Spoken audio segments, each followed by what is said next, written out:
Hello, good evening, and thank you so much for joining us on Dateline News tonight. I am Mora Isukwa. Governor Sheriff Oborevwori has reaffirmed his administration's readiness to collaborate with the Niger Delta Development Commission (NDDC) and Chevron Nigeria Limited (CNL) to open up coastal communities in the state.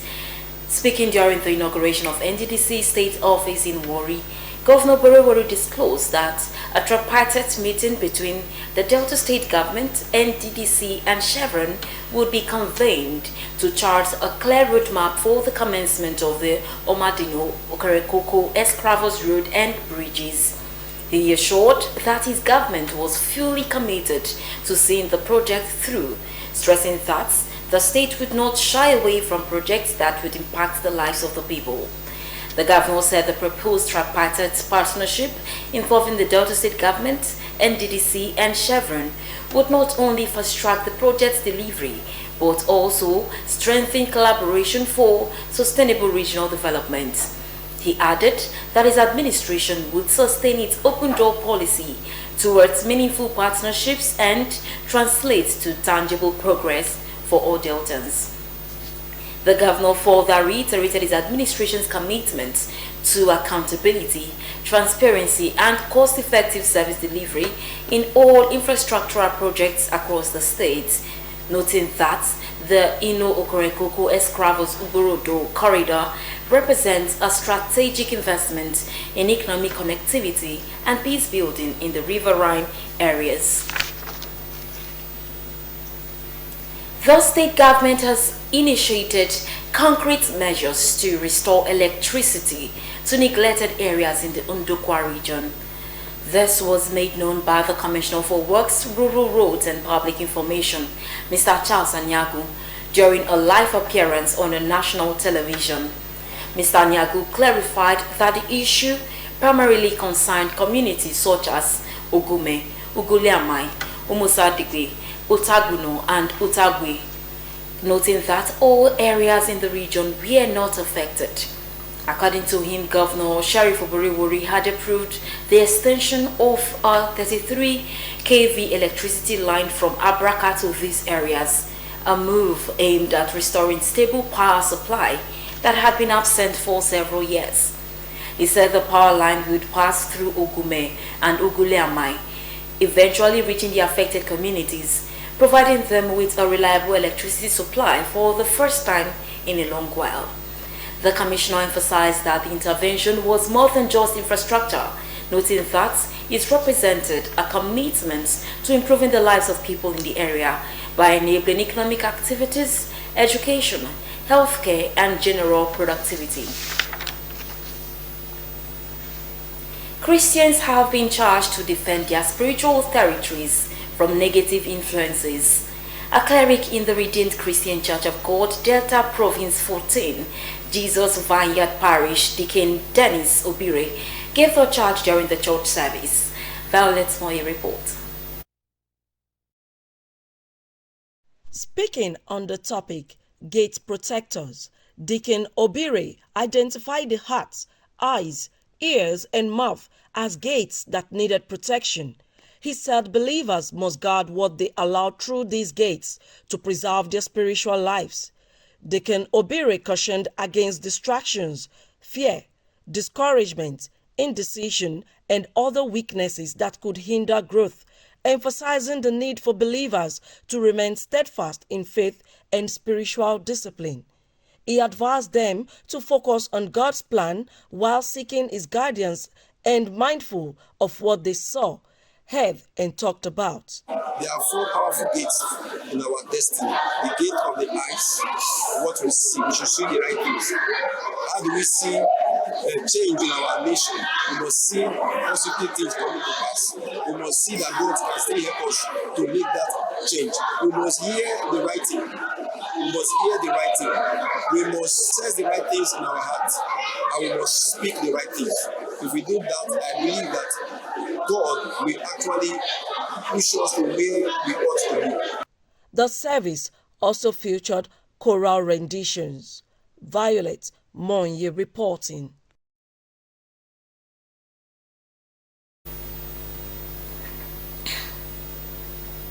The State Director General of the Bureau for Orientation and Communications, Dr. Fred Ogenesiwe, has dismissed reports circulating on social media alleging that Governor Sheriff Oborevwori of suppressing dissenting voices in the state.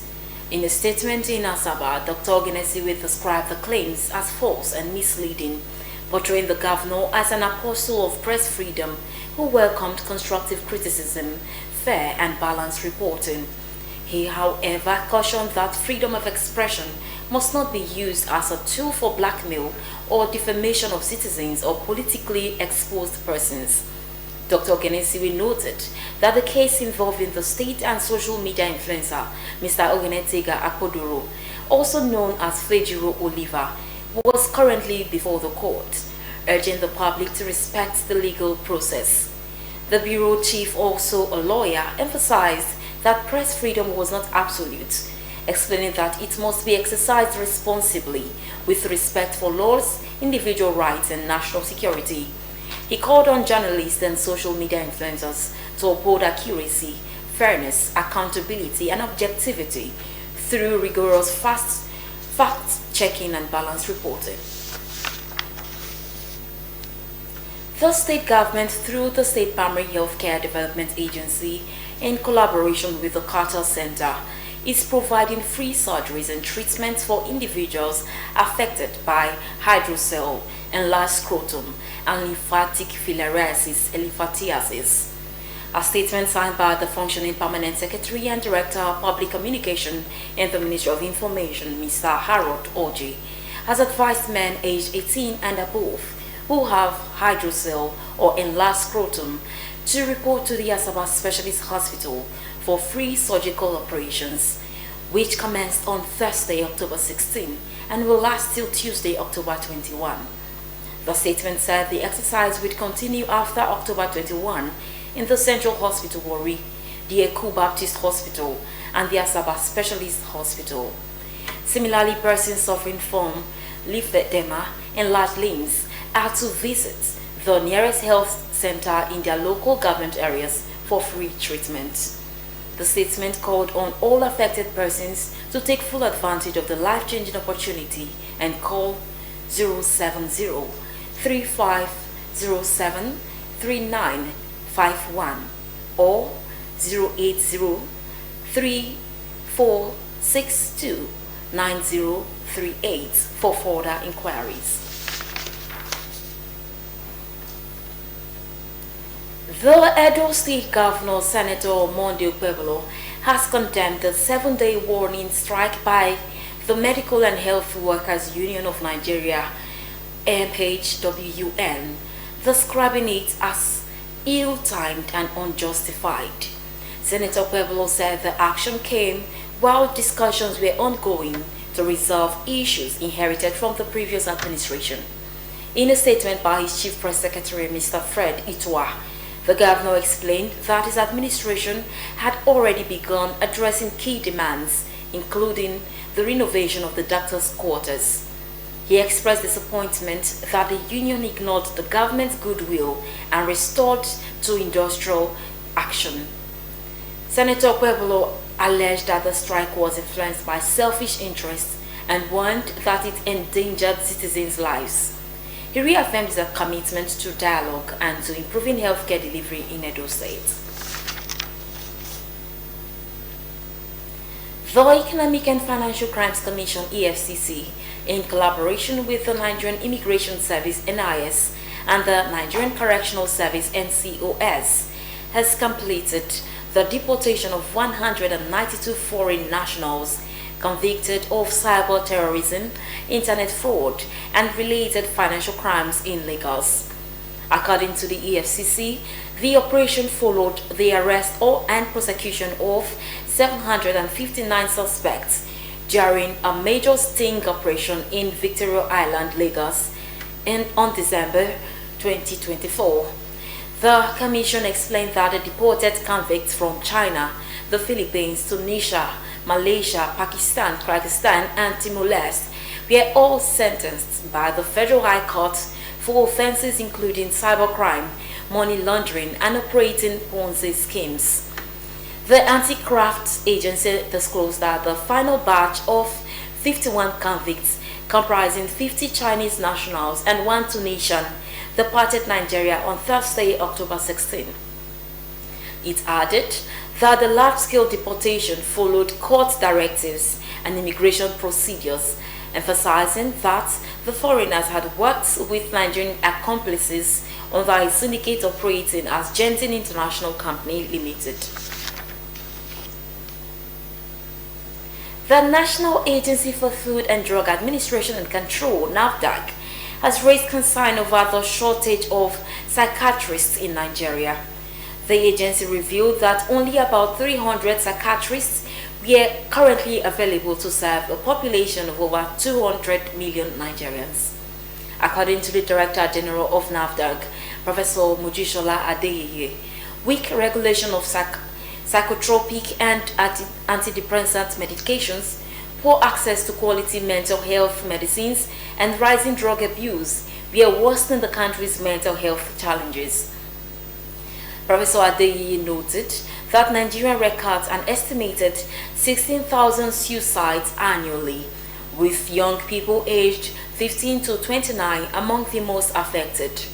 She called for stronger regulation of psychotropic and antidepressant drugs and the fast tracking of registration for World Health Organization pre-qualified psychotropic medicines, as well as expanded digital surveillance of drug sales and improved interagency collaboration. Professor Adeyeye also emphasized the need for public sensitization to reduce stigma and encourage early intervention. She noted that the development highlighted a pressing concern for Nigeria's healthcare system, especially in the area of mental health service delivery and regulatory oversight. The Defense Headquarters has dismissed as false and malicious an online report alleging that some officers attempted to overthrow the current administration. The Defense Headquarters said the story, published by Sahara reporters, was intended to create unnecessary tension and distrust among citizens. In a statement by the Director of Defense Information, Brigadier General Toku Gasua, the military high command explained that the cancellation of activities marking Nigeria's 65th independence anniversary had nothing to do with any coup attempt. He said the decision was taken to enable President Bola Tinubu attend a strategic bilateral meeting abroad and to allow the armed forces sustain ongoing operations against terrorism, insurgency, and banditry. Brigadier General Gasua clarified that the arrest of 16 officers recently announced by the Defense Headquarters was a routine disciplinary process for professional misconduct, not a coup plot. He urged Nigerians to disregard the falsehood, assuring that the armed forces remain loyal to the Constitution and to the federal government under President Tinubu's leadership. The Police Service Commission (PSC) has reinstated several officers earlier sanctioned, following the review of 24 disciplinary appeals. The PSC spokesperson, Mr. Ikechukwu Oni, said the action was taken to ensure fairness and justice, noting that Assistant Commissioner of Police, Mrs. Ejiofor Grace Obiagili, and several others were reinstated and restored to their proper ranks. Mr. Ani further disclosed that petitions against Deputy Inspector General of Police, Mr. Zigu Dali, were dismissed as baseless, while other officers including Mr. Mohammed Yanusu and Mr. Inyekandu Okwonu had their punishments lifted. The chairman of the PSC, Deputy Inspector General of Police, retired Hashimu Agungu, assured that the Commission would continue to handle disciplinary matters promptly and ensure justice for officers cleared of wrongdoing.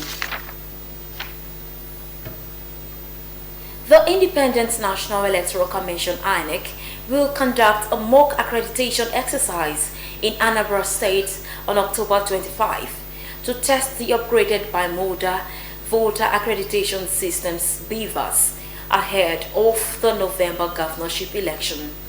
According to the Director of Voter Education and Publicity, Mrs. Victoria Etta Messi, the exercise will hold in selected polling units across the state's 3 senatorial districts to access BVAS response time and result uploads on the INEC result viewing IREF portal. INEC also announced the distribution of permanent voter cards (PVCs) for newly registered voters will take place from October 22 to 26. The Commission urged voters to collect their cards personally and assuring them of transparency and efficiency in the upcoming elections. Beans, humble yet mighty, remain one of nature's most nourishing gifts to humanity. Across Nigeria and beyond, this legume serves as a staple in countless households, valued for its versatility, affordability, and immense nutritional benefits.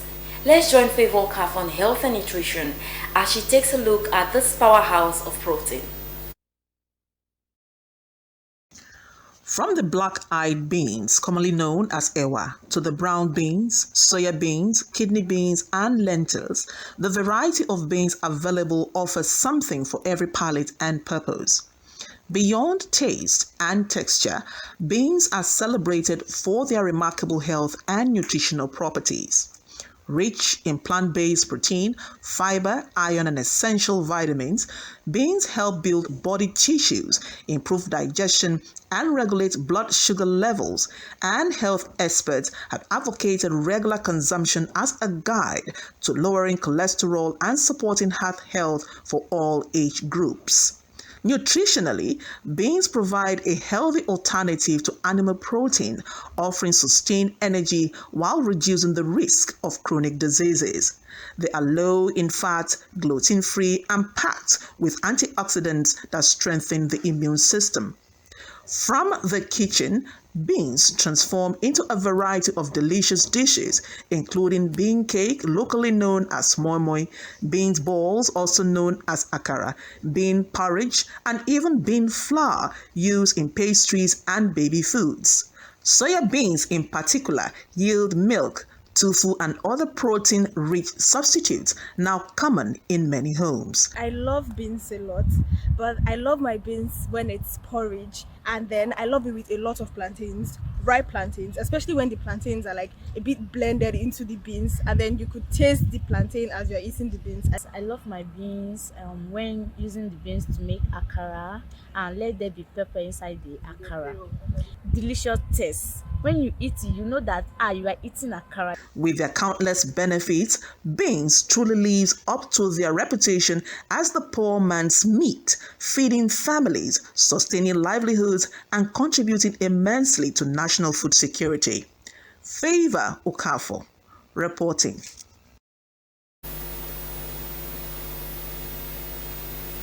The global scene is next as we join our Watch News desk.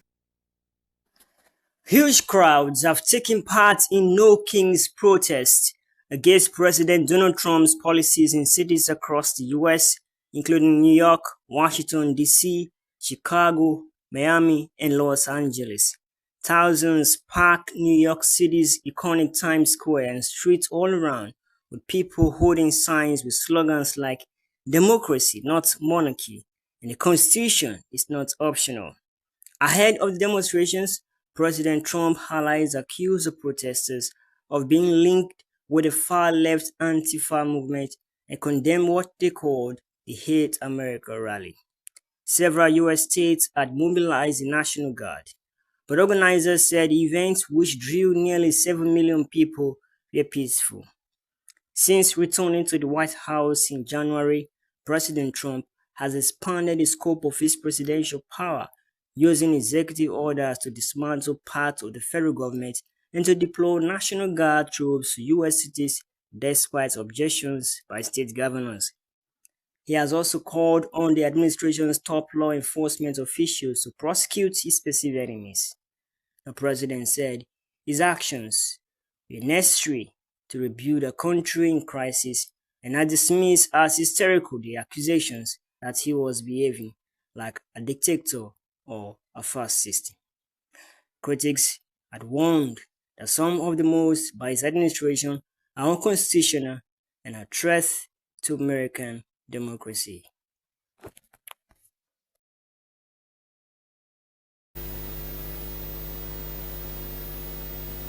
Welcome back home.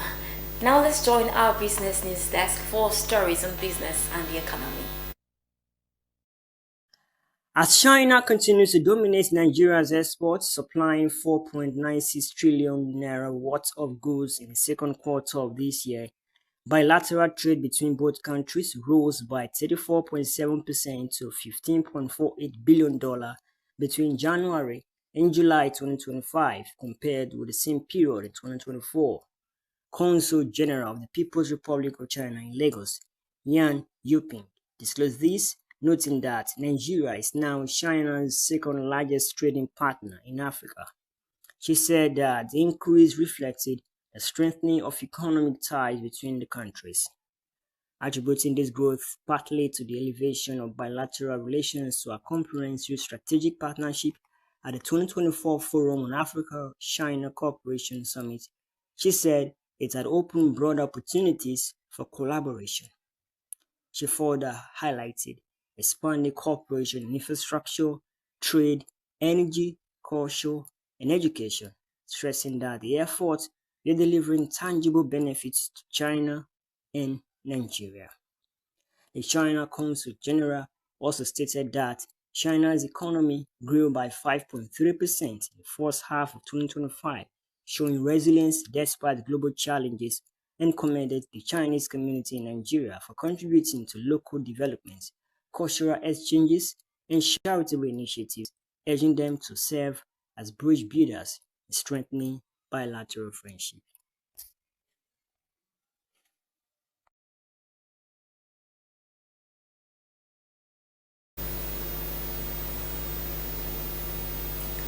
Time now to join our sports desk for stories from the world of sports. The Amazon of Benin Republic head coach Abdoulaye Kuzero has said they are not scared of facing the Super Falcons of Nigeria. Benin Republic will face the defending champions in the 2026 Women African Cup of Nations second leg qualifying round. The first leg will hold in Lome on Thursday. The second feature is slated for the Moshood Abiola Sport Complex, Abeokuta, on Tuesday, October 28. Coach Kuzero declared that they will count on their mental strength to scale through the hurdle. Host nation Morocco endured a tough start to their Under-17 Women's World Cup campaign, suffering a 3-0 defeat to Brazil in the tournament's opening match in Rabat. The South Americans took control early, with Evelyn breaking the deadlock in the 12 minutes. Giovanni Waxman doubled Brazil's advantage in the 36 minutes, putting the host under further pressure. Despite Morocco's effort to find a way back, Alena sealed the win for Brazil with a third goal in the 75-minute, capping a dominant performance by the visitors. Nigeria will take on Canada today in opening match of Group D at 8 p.m. Nigeria time.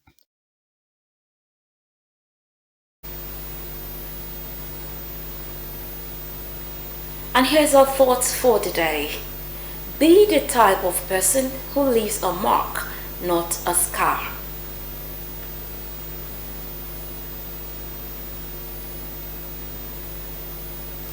This brings us to the end of Dateline News tonight. Thank you so much for being a part of it. On behalf of the production crew, I am Mora Isupa, wishing you a productive week. Good night and stay blessed.